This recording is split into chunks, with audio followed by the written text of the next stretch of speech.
الشیطان الرجیم بسم اللہ الرحمن الرحیم الحمد للہ رب العالمین وصلی اللہ علی سیدنا محمد وآلہ الطیبین الطاہرین اللہم صلی علی محمد وآل محمد۔ تو نجاسات کے بارے میں ہماری بحث ہو رہی ہے۔ نجس العین 10 چیزیں تھیں، تو آج ہم جو ہے وہ آج کے درس میں کتا اور سور کے بارے میں بات شروع کریں گے۔ تو سوال نمبر 83 میں کہہ رہے ہیں کہ کیا ہر قسم کا سور اور کتا نجس ہیں یا کچھ خاص اقسام ہیں کتے اور سور کی کہ جو نجس ہیں اور کچھ پاک ہوتی ہیں؟ تو اس کے جواب میں کہہ رہے ہیں کہ خشکی میں جو رہنے والے تمام کتے ہیں اور اسی طرح خشکی میں رہنے والے سور یہ نجس ہیں، جبکہ بحری کتے اور سور جو سمندر میں رہتے ہیں وہ پاک ہوتے ہیں۔ تو خشکی میں رہنے والا سور بھی نجس ہوگا، خشکی میں رہنے والا کتا بھی نجس ہے، لیکن بحری کتا اور سور پاک ہوتے ہیں۔ تو یہ کتا اور سور کے جو ہے احکام ہو گئے۔ اس کے بعد جو نجس العین ہے وہ شراب ہے۔ تو شراب کی کیا تعریف ہے اور اس کے کیا احکام ہے، تو وہ اب آنے والے اسئلہ اور ان کے جوابات میں ذکر کریں گے۔ تو سوال نمبر 84 میں یہی پوچھ رہے ہیں کہ شراب کی کیا تعریف ہے، شراب کسے کہتے ہیں؟ تو جواب میں کہہ رہے ہیں کہ انگور سے تیار کردہ نشہ آور مشروب شراب کہلاتا ہے۔ تو جب انگور سے ہم نشہ آور مشروب تیار کریں گے اس مشروب کو شراب کہتے ہیں۔ اور اس کے علاوہ جو بھی نشہ آور چیز ہے، چاہے مائع ہے، بہنے والی ہے یا ٹھوس چیز ہے، اور اسی طرح جو الکحل ہے وہ بھی جب بالاصل جو ہے وہ مائع ہو، ٹھوس چیز نہ ہو، الکحل جب مائع چیز ہو تو جس میں مثلا یہ جو اسپرٹ وغیرہ کی ساری اقسام اس میں آ جاتی ہیں، تو یہ ساری چیزیں جو ہیں وہ پاک شمار ہوتی ہیں۔ تو شراب کے علاوہ جو نشہ آور چیز ہے، مائع ہے یا ٹھوس ہے یا الکحل کی ساری اقسام کے جو الکحل اصل میں مائع ہو، بہنے والا ہو، جیسے اسپرٹ وغیرہ کی اقسام ہیں، یہ ساری چیزیں پاک شمار ہوتی ہیں۔ البتہ احتیاط مستحب ہے کہ ان سے بھی اجتناب برتا جائے، لیکن اگر احتیاط مستحب کا مطلب یہی ہوتا ہے کہ بہتر ہے کہ اجتناب کیا جائے۔ اگر کوئی شخص اجتناب نہیں کرتا تو اس میں کوئی مسئلہ نہیں ہے، کوئی حرج نہیں ہے۔ مثلا اسپرٹ وغیرہ ہاتھ پہ لگائی تو ہاتھ نجس نہیں ہوتا، اگرچہ بہتر ہے کہ احتیاط کی جائے۔ البتہ یہ تو ہو گیا ان کا حکم کہ یہ پاک ہوتی ہیں یہ چیزیں، شراب کے علاوہ یہ جو نشہ آور چیزیں ہیں، یہ الکحل ہو گیا، تو یہ پاک ہیں، لیکن ان کو پینا جائز نہیں ہے۔ شراب نہ پی سکتے ہیں، پینا بھی حرام ہے شراب کو، اور شراب نجس بھی ہوتی ہے۔ شراب کے علاوہ جو نشہ آور چیزیں ہیں، چاہے مائع کی شکل میں ہو یا ٹھوس ہوں، اسی طرح الکحل جو کہ اصلی طور پر مائع ہو، یہ جو چیزیں ہیں یہ پاک ہوتی ہیں، لیکن ان کو پینا جائز نہیں ہوگا۔ اس کے بعد سوال نمبر 85 نمبر سوال میں کہہ رہے ہیں کہ کیا انگور کا رس ابلنے سے نجس اور حرام ہو جاتا ہے؟ تو جواب میں کہہ رہے ہیں کہ انگور کا رس اگر خود ابل پڑے یا کسی اور طریقے سے ابالا جائے تو وہ نجس نہیں ہوتا، تو نجس نہیں ہوگا، پاک ہی رہے گا۔ البتہ جب تک اس کا 2/3 حصہ آگ یا کسی اور طریقہ سے ابل کر ختم نہ کیا جائے، ابال کے ختم نہ کر دیا جائے، اس وقت تک اس انگور کے رس کو پینا حرام ہوگا۔ تو انگور کا رس اگر خود ابل پڑے یا کسی اور طریقہ سے ابالا جائے تو یہ نجس نہیں ہوگا، لیکن اس کو پینے کے لیے پینا اس کو اب جائز نہیں ہے۔ اگر پینا چاہتا ہے کوئی شخص تو ضروری ہے کہ یا تو اس انگور کا جو رس ہے اس کا 2/3 حصہ خود ابل کر ختم ہو جائے، یا یہ شخص جو پینا چاہ رہا ہے یہ اسے ابال کر 2/3 حصے کو ختم کر دے۔ تو اب 2/3 حصہ کے ختم ہونے کے بعد جو باقی ماندہ جو ہے رس ہے اس کا، انگور کا، یہ اس وقت جو ہے حلال ہوگا کہ جب اس کا نشہ آور ہونا معلوم نہ ہو۔ تو 2/3 حصہ تو پہلے ہم نے ختم کرنا ہے ابال کر، اس کے بعد جو بچا ہے رس، وہ بھی ہم نے، اگر ہمیں معلوم ہو جائے کہ اس سے بھی ہمیں نشہ ہو سکتا ہے تو پھر اس کو بھی نہیں پی سکتے، لیکن اگر یہ معلوم نہیں ہے تو پھر وہ جو باقی بچا ہوا ہے رس اس کو پی سکتے ہیں، لیکن البتہ یہ فقط تھوڑا بہت ابل جانے کی وجہ سے نجس نہیں ہوگا، پاک رہے گا۔ بس پینے کا یہ مسئلہ ہے کہ پینا 2/3 حصہ ختم کرنے کے بعد اس وقت پی سکتے ہیں کہ جب ہمیں یہ علم نہ ہو کہ یہ نشہ دے گا ہمیں۔ اس کے بعد 86 مسئلہ ہے۔ 86 مسئلہ میں پوچھ رہے ہیں کہ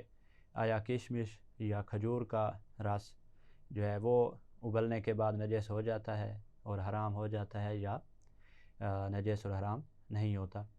تو اس کا جواب ہے کہ کشمش کا رس جو ہے یا کھجور کا، یہ ابلنے کے بعد نہ تو نجس ہوتے ہیں اور نہ ہی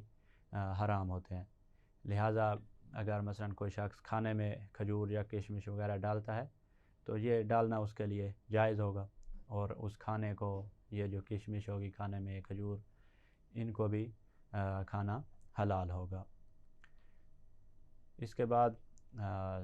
87 نمبر مسئلہ، 87 نمبر سوال میں جو ہے وہ پوچھ رہے ہیں کہ فقہ کیا چیز ہے اور آب جو کا کیا حکم ہے؟ تو فقہ کسے کہتے ہیں اور آب جو ہے اس کا کیا حکم ہے؟ تو جواب میں کہہ رہے ہیں کہ فقہ جو ہے وہ جو سے تیار کردہ ایک خاص مشروب ہے کہ جو غالباً مستی دیتا ہے لیکن نشہ آور نہیں ہوتا، تو اب اس کا جو ہے وہ پینا حرام ہے، فقہ کا پینا حرام ہے۔ یہ جو سے ایک خاص قسم کا مشروب تیار کیا جاتا ہے جو کہ مستی دیتا ہے، البتہ نشہ آور جو ہے جس طرح شراب نشہ دیتی ہے اس طرح کا نشہ یہ نہیں دیتا، تو اس کا پینا تو حرام ہے۔ اور آیا پاک ہے یا نجس ہے؟ تو کہہ رہے ہیں کہ احتیاط لازم کی بنا پر اس کے ساتھ نجس والا برتاؤ کیا جائے، تو احتیاط لازم کی بنا پر یہ نجس بھی ہوگی فقہ۔ تو اگر ہم ان کے بعد والے مجتہد کی طرف جائیں اور وہ کہیں کہ یہ پاک ہوتی ہے تو پھر ہم پاک چیز والا برتاؤ کریں گے اس کے ساتھ، لیکن اس کو پینا پھر بھی حرام ہوگا اس ہر شخص کے لیے۔ اچھا، یہ تو ہے فقہ کہ جس کا پینا حرام ہے اور احتیاط لازم کی بنا پر یہ نجس بھی ہے، لیکن جو آب جو ہے جو طبی قواعد کے مطابق حاصل کیا جاتا ہے اور جسے عربی میں ماء الشعیر کہتے ہیں، تو ماء الشعیر جو ہے آیا یہ اس کا پینا حرام ہے یا نہیں، اور اسی طرح یہ پاک ہے یا نجس؟ تو کہہ رہے ہیں آب جو کا پینا حرام نہیں ہے۔ آب جو کیسے تیار کیا جاتا ہے؟ آب جو ہے وہ کچھ مقدار میں جو کو پانی میں رکھا جاتا ہے اور پھر جو ہے وہ پانی سے باہر نکال لیے جاتے ہیں اور پانی کو چھان کر پیا جاتا ہے، تو یہ آب جو ہوتا ہے، اور یہ اس کا پینا بھی جائز ہے، حلال ہے، اور یہ پاک بھی ہے، یہ نجس بھی نہیں ہوتا، اور اس کو جو ہے وہ معدہ کی بیماریوں کے علاوہ بھی بہت سارے مقاصد کے لیے جو ہیں وہ ڈاکٹر حضرات جو ہیں وہ اس کی تجویز کرتے ہیں، تو یہ جو ہے اس کا پینا بھی جائز ہے اور یہ پاک بھی ہے۔ یہ ہو گیا آب جو، لیکن جو فقہ ہے اس کا پینا حرام ہے، جبکہ نجاست میں کہا کہ احتیاط لازم کی بنا پر وہ نجس بھی ہے۔ اس کے بعد جو ہے وہ نجس العیان میں سے کافر کا ذکر ہو رہا ہے، تو سوال نمبر 88 میں کہہ رہے ہیں کہ کافر سے کیا مراد ہے؟ تو کافر کے جو ہیں وہ مختلف مصادیق ہیں۔ پہلا مصداق یہ ہے کہ جو کسی دین کو نہ مانتا ہو، جو شخص بھی کسی بھی دین کو نہیں مانتا، وہ جو ہے دین کے بغیر ہی رہنا چاہ رہا ہے، تو یہ جو شخص ہوگا یہ کافر ہوتا ہے۔ اسی طرح دوسرا شخص جو کافر ہے وہ ایسا شخص ہوگا کہ جو اسلام کے علاوہ کسی دوسرے دین کا معتقد ہے، مثلا جیسے ہندو ہو گئے، تو جو اسلام کے علاوہ جو کسی دوسرے دین کا معتقد ہے یہ بھی کافر ہے، جو کسی دین کا قائل نہیں ہے وہ بھی کافر ہے۔ تیسرا شخص جو کافر شمار ہوگا وہ ہے کہ جو توحید یا رسالت کا انکار کر دے، اللہ تعالیٰ کی وحدانیت کا انکار کرے یا رسول خدا کی رسالت کا انکار کر دے، تو یہ شخص بھی کافر ہوگا۔ اور رسالت میں پھر یہ ضروری نہیں ہے کہ رسول خدا کی جو ہے وہ مکمل جو ہے رسالت کا انکار جو ہے وہ رسالت کے انکار کا مکمل جو ہے وہ طور پر یہ انکار کر دے، یہ ضروری نہیں ہے، بلکہ اگر رسالت کے بعض حصے کا بھی اس نے انکار کیا تب بھی یہ شخص کافر شمار ہوگا۔ مثلا کیسے رسالت کے بعض حصے کا انکار کرے گا؟ ایک شخص ہے وہ اصلاً رسول خدا کو صلی اللہ علیہ وآلہ وسلم کو رسول ہی نہیں مانتا، تو یہ کافر ہے کیونکہ اس نے مکمل رسالت کا جو ہے وہ انکار کیا ہوا ہے۔ دوسرا شخص ہے وہ رسول خدا کی رسالت کا قائل ہے کہ وہ رسول خدا ہیں، لیکن یہ جانتے ہوئے کہ انہوں نے رسول خدا نے ہمیں بیان کیا کہ نماز پڑھنا واجب ہے، تو رسول خدا نے نماز کو واجب قرار دیا، اور یہ شخص یہ اعتقاد رکھ رہا ہے، یہ عقیدہ رکھ رہا ہے کہ جو ہے نماز پڑھنا واجب نہیں ہے۔ اس کو پتہ بھی ہے کہ رسول خدا نے کہا ہے کہ نماز پڑھنا واجب ہے، لیکن یہ انکار کر رہا ہے آگے سے، یہ کہہ رہا ہے میں اس بات کو نہیں مانتا، رسول کی یہ والا جو حکم ہے یہ میں نہیں مانتا، تو یہ شخص بھی کافر ہوگا۔ تو مکمل رسالت کا انکار کرنے والا شخص بھی کافر ہے۔ اسی طرح رسالت کا جو بعض کوئی حصہ ہے اس کا اگر اس نے انکار کیا یہ جانتے ہوئے کہ نماز واجب ہے، اگر کوئی شخص بالکل جاہل ہے، اسے یہ پتہ نہیں ہے کہ اسلام میں نماز واجب ہے، اور وہ کہہ رہا ہے میں نماز نہیں پڑھتا، نماز تو ہے ہی نہیں، تو یہ شخص کافر شمار نہیں ہوگا کیونکہ جاہل ہے۔ جو بندہ یہ جانتا ہے کہ نماز رسول خدا نے واجب قرار دی ہے اور پھر بھی کہہ رہا ہے کہ میں نماز جو ہے میں اس کو واجب نہیں شمار کرتا، یہ واجب نہیں ہے، تو ایسا شخص کافر شمار ہوگا۔ اس کے بعد سوال نمبر 89 شروع ہو رہا ہے۔ 89 نمبر سوال میں کہہ رہے ہیں کہ غالی افراد جو ہیں وہ کون ہوتے ہیں، اور آیا غالی نجس ہیں یا پاک ہوتے ہیں؟ تو اس کا جواب میں کہہ رہے ہیں کہ غالی کا جو لغوی مطلب ہے، لغت میں غالی کسے کہتے ہیں، تو لغوی مطلب جو ہے وہ یہ ہے کہ جو حد سے تجاوز کرنے والا شخص ہے، کسی چیز کی بھی حد سے اگر اسے کوئی شخص بڑھا دے تو اس بڑھانے والے کو غالی کہا جائے گا۔ البتہ اصطلاح میں فقہ میں غالی کسے کہتے ہیں، تو فقہ میں جو ہے اس کی تعریف میں فقہاء کے مابین مختلف آراء ہیں، تو بہت سی آراء ہیں، البتہ اس بات پر سب کا اتفاق ہے کہ جو لوگ ائمہ اہل البیت علیہم السلام کو خدا کہیں یا یہ کہیں کہ خدا ان میں سما گیا ہے تو وہ حتماً غالی ہوں گے، اور اس کے علاوہ جو ہیں وہ پھر علماء میں مختلف آراء ہیں، تو یہ سب کا اتفاق ہے اس بات پر کہ جو ائمہ اہل البیت علیہم السلام کو خدا کہہ دے یا یہ کہے کہ خدا ان میں سما گیا ہے تو یہ والا شخص حتماً غالی ہوگا۔ اس کے بعد جو ہے وہ سوال نمبر 90، تو 90 سوال میں جو ہے وہ ناسبی کے بارے میں پوچھ رہے ہیں کہ ناسبی کی کیا تعریف ہے اور اس کا کیا حکم ہے۔ تو ناسبی وہ لوگ ہوتے ہیں کہ جو اہل البیت علیہم السلام سے عداوت کا برملا اظہار کرتے ہیں، تو اہل البیت سے جو عداوت کا برملا اظہار کرے ایسا شخص جو ہے وہ ناسبی ہوگا۔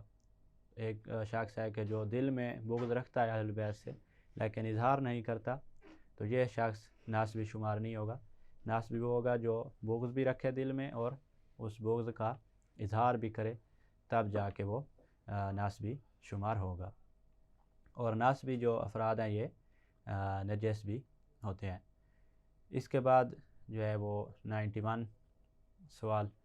اس میں خوارج کے بارے میں پوچھ رہے ہیں کہ خوارج کنہیں کہا جاتا ہے اور ان کا کیا حکم ہے۔ تو جواب میں خوارج کی دو اقسام کو بیان کر رہے ہیں۔ پہلی قسم یہ ہے کہ جو ایسے خوارج ہوتے ہیں کہ جو اہل البیت علیہم السلام سے عداوت کا اظہار کرتے ہیں، تو جب یہ عداوت کا اظہار کریں گے تو یہ وہی ناسبی کے ذیل میں آ جائیں گے اور ناسبی کے افراد میں ہوں گے،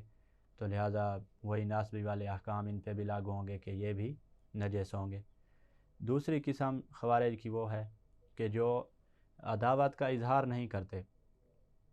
اہل البیت علیہم السلام سے عداوت کا اظہار نہیں کرتے،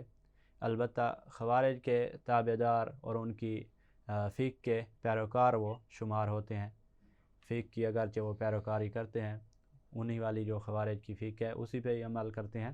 لیکن اہل البیت علیہم السلام سے عداوت کا اظہار نہیں کرتے، اس لیے یہ افراد جو ہیں وہ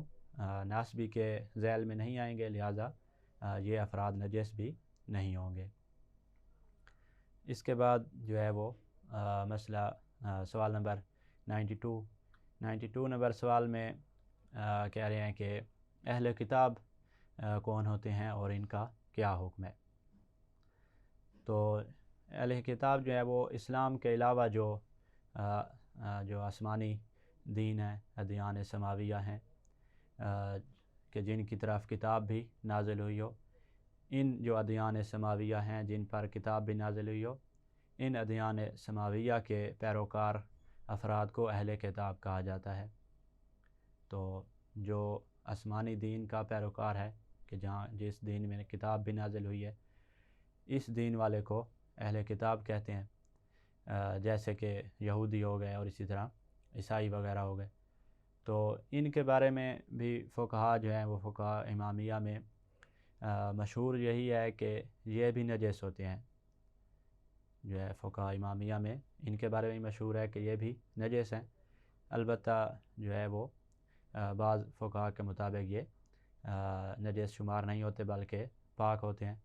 اور آیت اللہ سستانی حفظہ اللہ وہ بھی اسی قول کے قائل ہیں کہ یہ جو ہیں اہل کتاب یہ پاک شمار ہوتے ہیں، یہ نجس نہیں ہوتے، لیکن پھر آخر میں انہوں نے کہا کہ اگرچہ احتیاط مستحب یہی ہے کہ ان سے بھی احتیاط کیا جائے، ان سے اجتناب کیا جائے، ان کے ساتھ بھی وہی جو جس طرح باقی کافر نجس ہیں انہی والا برتاؤ کیا جائے۔ تو یہ برتاؤ کرنا بہتر ہے، ورنہ فتویٰ ان کا یہی ہے کہ اہل کتاب یہودی عیسائی وغیرہ وہ پاک ہوتے ہیں، نجس نہیں ہوتے۔ اس کے بعد 93 سوال 93 نمبر سوال میں جو ہے وہ کہہ رہے ہیں کہ اگر کوئی شخص فعل حرام کرے، مثلا جیسے زنا وغیرہ، لواط وغیرہ کرے، تو اس کا جو پسینہ ہے آیا وہ پسینہ اس کا پاک ہے یا نجس ہے؟ تو فعل حرام کرنے والے شخص کا پسینہ پاک ہے یا نجس ہے؟ تو اس کا جواب یہ ہے کہ اس کا پسینہ پاک ہے، اور پسینے سے اگر کپڑے وغیرہ جو ہیں وہ گیلے ہوئے ہیں یا جو بدن پہ ابھی پسینہ لگا ہوا ہے، اس سے وہ نماز پڑھ سکتا ہے۔ اگر کوئی اور نجاست نہیں ہے، منی وغیرہ یا باقی کوئی نجاسات میں سے کوئی نجاست نہیں ہے، تو اس پسینہ کی وجہ سے وہ نماز پڑھ سکتا ہے پسینہ والے کپڑوں کے ساتھ، کیونکہ پسینہ اس کا نجس نہیں ہے، پسینہ اس کا پاک ہے۔ اس کے بعد اب جو ہے وہ نجاست خور حیوان کی طرف آ رہے ہیں، جو نجس العین میں سے ایک قسم ہے۔ تو نجاست خور حیوان کا ابتدا میں ہم نے بیان کیا تھا کہ نجاست خور حیوان کا جو ہے وہ پسینہ کے بارے میں بات آنی تھی کہ پسینہ اس کا نجس ہوتا ہے، تو اسی کے بارے میں بھی ابھی بات کریں گے۔ تو پوچھ رہے ہیں 94 نمبر سوال میں کہ کیا نجاست خور حیوان کے پسینہ کا جو ہے وہ کیا حکم ہے، آیا وہ نجس ہے یا پاک ہوتا ہے؟ تو اس کا جواب دے رہے ہیں کہ نجاست خور جو اونٹ ہے اس کا پسینہ تو نجس ہے۔ اگر اونٹ جو ہے وہ نجاست خور بن چکا ہے، نجاست کھانے کا عادی بن چکا ہے،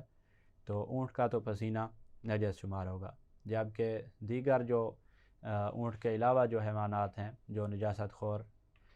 حیوانات نجاست خور بن گئے، تو ان کا پسینہ احتیاط لازم کی بنا پر نجس ہوگا، ان کے پسینے میں فتویٰ نہیں دیا، احتیاط لازم کی بنا پر نجس ہے، تو اگر ان کے بعد والے مجتہد ان کے پسینہ کو پاک شمار کریں تو ہم پاک چیز والا برتاؤ کریں گے، اور اگر وہ نجس شمار کرتے ہیں تو پھر نجس چیز والا یقیناً نجس والا برتاؤ کریں گے، کیونکہ فتویٰ آ چکا ہے۔ اور اگر ان کے مطابق چلنا ہے تو بھی احتیاط کریں گے اور نجس چیز والا برتاؤ کریں گے۔ تو یہاں تک جو ہے وہ نجاسات مکمل ہو گئیں، نجس العین جو اشیاء ہیں وہ مکمل ہو گئیں۔ اس کے بعد جو ہے اب نجاست منتقل کیسے ہوتی ہے اس کے بارے میں بحث کریں گے، کہ مثلاً جو ہے خون نجس ہے، تو اب وہ میرا ہاتھ کب نجس کرے گا، خون کی نجاست میرے ہاتھ کی طرف کب منتقل ہوگی، اسی طرح باقی نجاسات کی نجاست دوسری اشیاء کی طرف کیسے منتقل ہوتی ہے اس کے بارے میں بحث کریں گے۔ تو سوال نمبر 95 سوال میں کہہ رہے ہیں کہ جو مذکورہ آپ نے جو ہے بیان کی نجاسات نجس العین، آیا ان کے علاوہ جو ہے دنیا میں تمام کی تمام اشیاء پاک ہوتی ہیں، یا اس کے علاوہ بھی کوئی چیزیں نجس ہوتی ہیں؟ تو 10 نجس العین تو آپ نے بیان کر دیں، ان کے علاوہ کوئی اور چیز بھی نجس ہے، یا باقی دنیا میں جو چیزیں بھی ہیں وہ تمام کی تمام اشیاء پاک ہوتی ہیں؟ تو کہہ رہے ہیں کہ جی تمام کی تمام اشیاء ان 10 نجس العیان کے علاوہ جو ہے وہ تمام کی تمام اشیاء پاک ہوتی ہیں۔ تو اللہ تعالیٰ نے تمام مخلوقات کو وہ پاک خلق کیا ہے، سوائے ان 10 اشیاء کے کہ جو ہم نے بیان کر دی ہیں۔ اس کے بعد جو ہے وہ 96 سوال 96 میں پوچھ رہے ہیں کہ کوئی پاک چیز نجس کیسے ہوتی ہے؟ تو نجس کس طرح چیز جو ہے وہ ہوگی، اس کا حکم بیان کر رہے ہیں۔ تو کہہ رہے ہیں کہ جب کوئی پاک جسم کسی نجس چیز سے متصل ہوتا ہے، مثلا خون ہے اور میرا ہاتھ خون پہ لگا ہے، تو اس وقت تک یہ نجس نہیں ہوگا کہ جب تک میرا ہاتھ یا خون ان دونوں میں سے کسی ایک میں سرایت کرنے والی رطوبت طری نہ ہو۔ تو اگر میرا ہاتھ گیلا ہے یا خون آگے سے وہ گیلا ہے، یا مثلا کتا ہے تو وہ اگر آگے سے گیلا ہے اور یا میرا ہاتھ گیلا ہے، تو ان دو چیزوں میں سے جب نجس چیز کے ساتھ پاک چیز متصل ہو رہی ہے، ان دونوں میں سے اگر کوئی ایک چیز گیلی ہے تب جا کے نجاست منتقل ہوگی، اگر دونوں خشک ہیں تو پھر نجاست منتقل نہیں ہوگی۔ تو دونوں اگر مثلا جو ہیں وہ خشک ہیں تب بھی جو ہے وہ نجاست منتقل نہیں ہوگی، دونوں تر ہیں یا ایک تر ہے کم از کم، تب جا کے جو ہے وہ نجاست منتقل ہوگی۔ البتہ پھر اس کے بعد جو ہے وہ کہہ رہے ہیں کہ اگر تری نہ ہو، سرایت کرنے والی تری نہیں ہے، اتنی تری موجود ہو ہاتھ پر کہ اگر آگے سے مثلا کتا خشک ہے اور ہاتھ اتنا تر تھا کہ اس کی تری کتے کے جسم تک پہنچ گئی ہے، سرایت کر گئی ہے، تب جا کے میرا ہاتھ جو ہے وہ نجس ہوگا۔ لیکن اگر ایسی تری نہ ہو ہاتھ پر کہ جو سرایت کرتی ہے، بلکہ فقط نمی موجود ہو، تو اب جو ہے وہ نمی سے تھوڑی بہت جو نمی لگی ہوئی ہے اس سے نجاست منتقل نہیں ہوگی، تو جو پاک چیز ہے وہ نجس شمار نہیں ہوگی۔ تو مثلا جیسے گٹر وغیرہ کی نمی ہے جو کہ فرش یا دیوار میں آ جائے، تو اب یہ فرش اور دیوار جو ہیں وہ نجس شمار نہیں ہوں گے، کیونکہ یہ فقط نمی ہے۔ اگر تری گٹر کی دیوار پہ لگ جائے جو سرایت کرنے والی تری تھی یا فرش پہ، تو تب جا کے فرش یا دیوار یا جو چیز بھی اس سے جہاں بھی اس کی تری پہنچی ہے وہ اشیاء نجس ہوں گی۔ تو نجس ہونے کے لیے ضروری ہے کہ یا تو دونوں چیزیں جو متصل ہو رہی ہیں نجس اور پاک، دونوں میں ایسی تری ہو کہ جو سرایت کرتی ہے، یا ایک میں ایسی تری ہو کہ جو دوسری چیز کی طرف سرایت کر جائے، تب جا کے نجاست منتقل ہوگی۔ اور اگر دونوں خشک ہیں یا دونوں میں نمی ہے تو پھر نجاست منتقل نہیں ہوگی۔ تو یہ ہو گیا کہ نجاست کیسے منتقل ہوتی ہے. اس کے بعد سوال نمبر 97 انشاءاللہ اگلے درس میں بیان کریں گے. والحمد للہ رب العالمین.